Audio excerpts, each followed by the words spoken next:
Um, can you walk me through the application process of what it's like to apply to the U.S. from Nepal?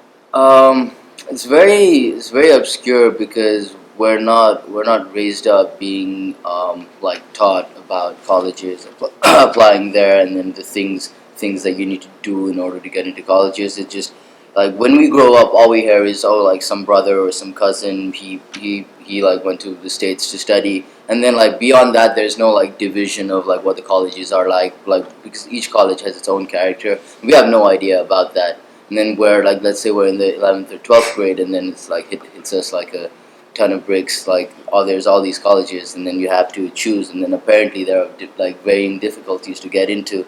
So you just it's you just make your decisions within a span of 6 months, and there are college counselors to help you, but it's I'd say it's still tricky because nobody really knows what it's like to like actually be in America and have like gone through college there and come back in Nepal, because there's very few people of them.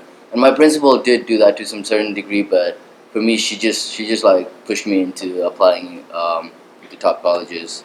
So I guess I'm here now, and it just came down to, I think, U Chicago, Dartmouth, and I felt like, being exposed to a city was much better than being in a being in a kind of secluded place, because I had that feeling in Nepal anyways.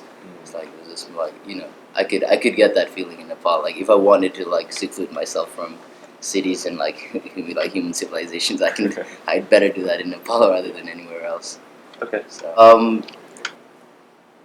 I'd say in Nepal it's much more about getting through college, rather than enjoying it, because here, like in America, it seems like the vibe is that college like is one of the best days of your life.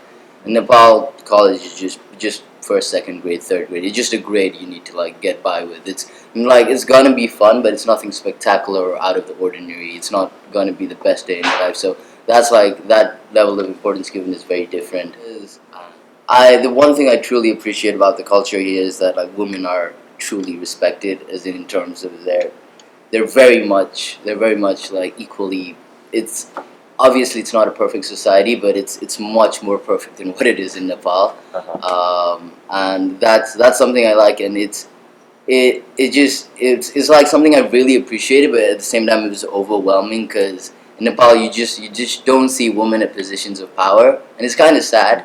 And then here you just see like women in like all like sorts of places, and it's amazing, but it's also like hard to say like, wow, like this is so different. And it's where it's something, I think it's one thing that Nepal can learn from. I don't know what position I am in right now, whether I owe a sense of like where there's any duty to going back to Nepal and working there, or but I also feel like now that I've seen much, I don't want to be tied to one place. And I certainly don't want to be tied to America either, the United States. I see myself traveling, yeah, not staying in one place. Probably having a home in Nepal for sure, because I would not want to stay too much far away from my parents. But I don't want to stay in the same place either.